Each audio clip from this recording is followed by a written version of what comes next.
dejé que el Señor me guiara en un camino tan difícil, a ser dirigida, a que el Espíritu Santo me dirigiera, no poner una regla en mí, a yo no lo ayudo porque usa droga, porque muchas personas, o sea, cada caso, Dios me concedió la oportunidad de luego, y que mi esposo me ayudara a terminar una maestría en trabajo social. Así que en el mundo profesional también aprendí, y se complementó mucho, como usted decía, de nada vale tener mucha preparación si no es en el Señor. Pero aprendí que hay muchos casos, hay casos y hay casos, o sea, no podemos quizás generalizar.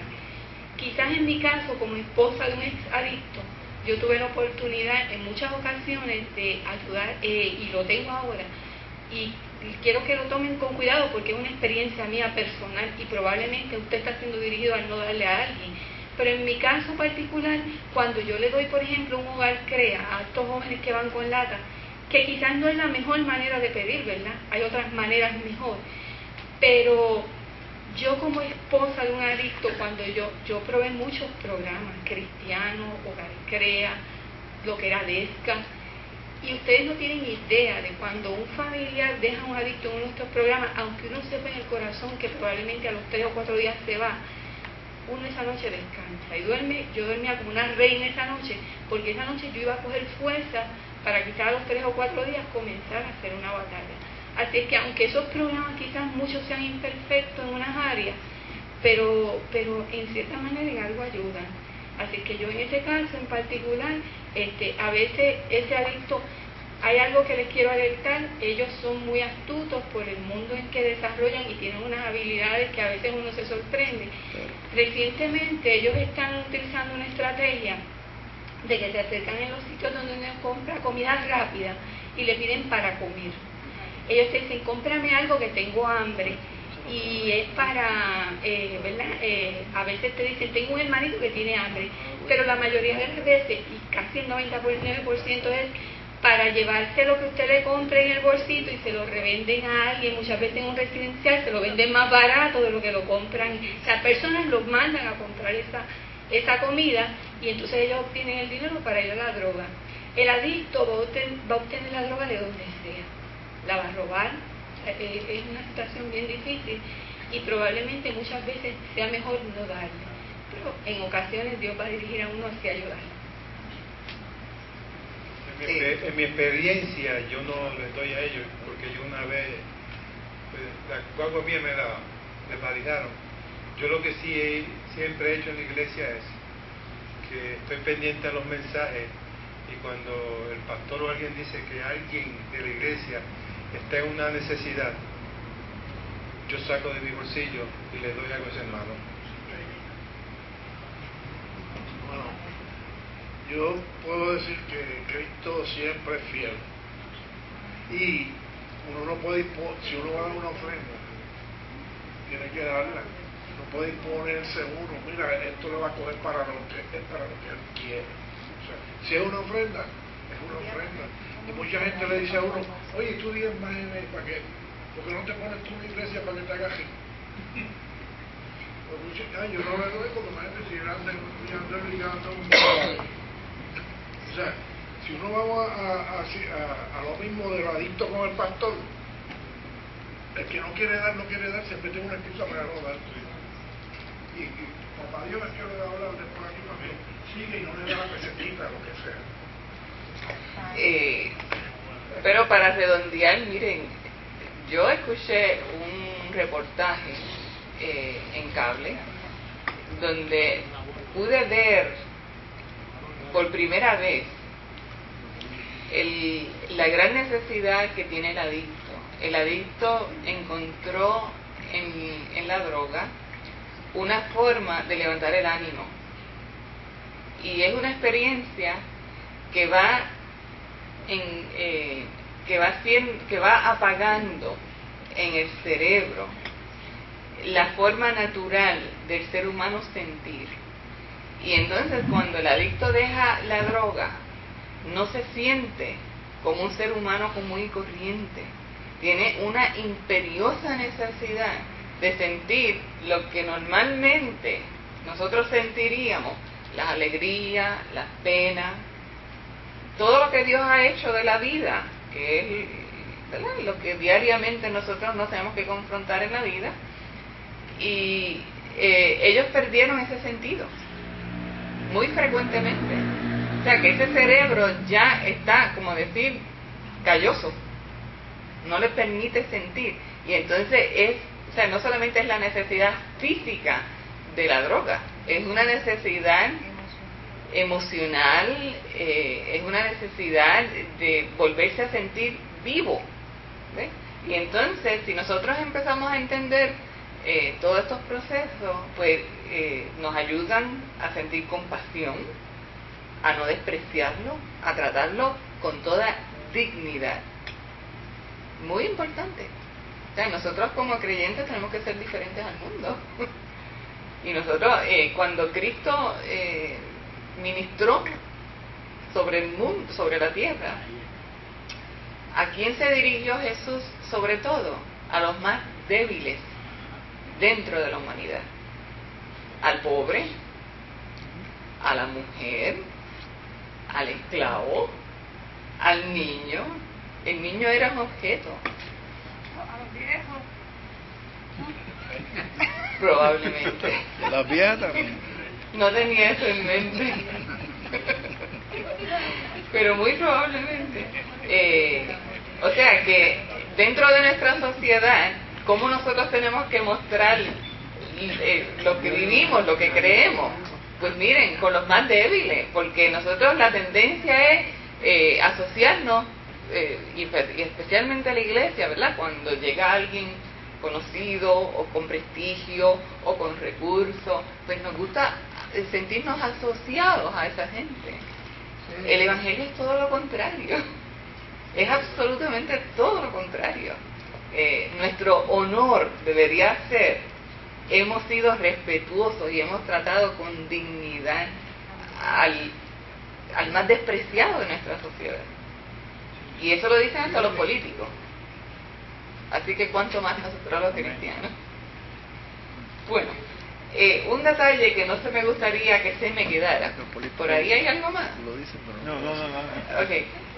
Un detalle que no me gustaría que se me quedara, y es que en este movimiento fue que nació,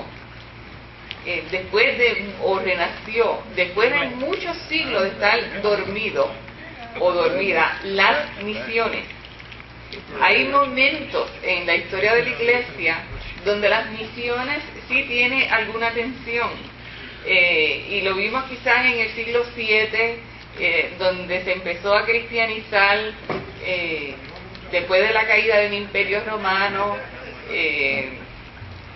Empezó a surgir este deseo de convertir a todos estos pueblos germánicos que se habían apoderado de todo ese territorio. Y entonces pues hay incluso papas, ¿verdad?, que mandan misioneros a Inglaterra, o los mandan aquí y allá. Incluso se da el caso bien especial de Irlanda, donde un muchacho, no sé, ustedes tienen que haberlo oído en estas sesiones de historia de la iglesia. El caso de Irlanda, hay un muchacho que es secuestrado y llevado esclavo a Irlanda, y entonces él logra escapar y regresa a su tierra, a Inglaterra, pero estando en Inglaterra siente esta urgencia de regresar a donde él había salido para evangelizar, porque Irlanda no era cristiano. ¿Y alguien conoce quién es el nombre de esa persona? Yo no estaba allí, pero leí la historia. El día de San Patricio. Sí. Ah, Saint Patrick. Saint Patrick, ¿verdad? Este es el gran evangelizador de la Irlanda. Así que hay momentos en la historia de la iglesia donde se dan unos casos excepcionales de evangelización. Vimos la evangelización aquí, ¿verdad? Al principio que yo empecé, de América, que en muchos casos es evangelización obligada, es impuesta, pero en muchos casos son casos excepcionales donde brilla el evangelio en toda su plenitud. Y entonces, en este momento, es uno de esos momentos de la historia donde renacen las misiones, y son los moravos, ¿verdad? Entre los moravos, donde primero, entonces hay la inquietud de que hay que llevar el evangelio a países donde no lo conocen. ¿Y sabes dónde van?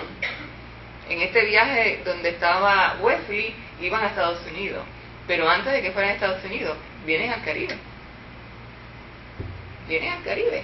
O sea, aquí en las islitas que nos quedan a nosotros en el este de Puerto Rico, ahí vinieron moravos. A Puerto Rico no venían porque ya saben que Iglesia y Estado era sinónimo, era una sola iglesia la que se aceptaba. Así que no llegan a Puerto Rico, pero en estas islas del Caribe llegan y eventualmente entonces sí pueden incursionar dentro de las plantaciones esclavistas. Bueno, porque en Puerto Rico no hay libertad religiosa. No hay libertad. O sea que la iglesia del Estado es la única que se permite. Y según vimos aquí, iglesia y Estado era una misma cosa. Porque quien financiaba la iglesia era el Estado. Y entonces, y en algunos países de Europa, incluso países protestantes, donde el ministro es un asalariado del Estado, ¿verdad? Y entonces hay ciertos privilegios para los que pertenecen a esa religión. Eso existe todavía en esos países. Pero en Estados Unidos, que es la meca, ¿verdad?, de la separación entre iglesia y Estado. Y en Alemania, en algunas partes, el diezmo todavía no sé si se lo sacan del salario. Sí, hay esas cosas que nosotros no podemos entender bien. ¿Por qué? Porque nosotros venimos de ¿verdad?, la herencia americanizante, que pues, la americanización ha sido muy buena en muchos aspectos. Ese es uno de ellos. En que hay total separación. Es más, miren, cuando en Puerto Rico se va a redactar la Constitución, que se empezó en el 50 y culmina en el 52, ¿verdad? Apenas hace 50 y pico de años,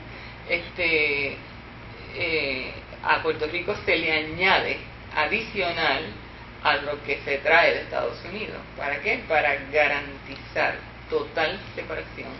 Porque en Estados Unidos, o sea, nosotros recibimos de repente la Constitución norteamericana, pero hay ciertos puntos en que los protestantes insisten, mejor que lo escriban ahí, o sea, porque nos tenemos que proteger.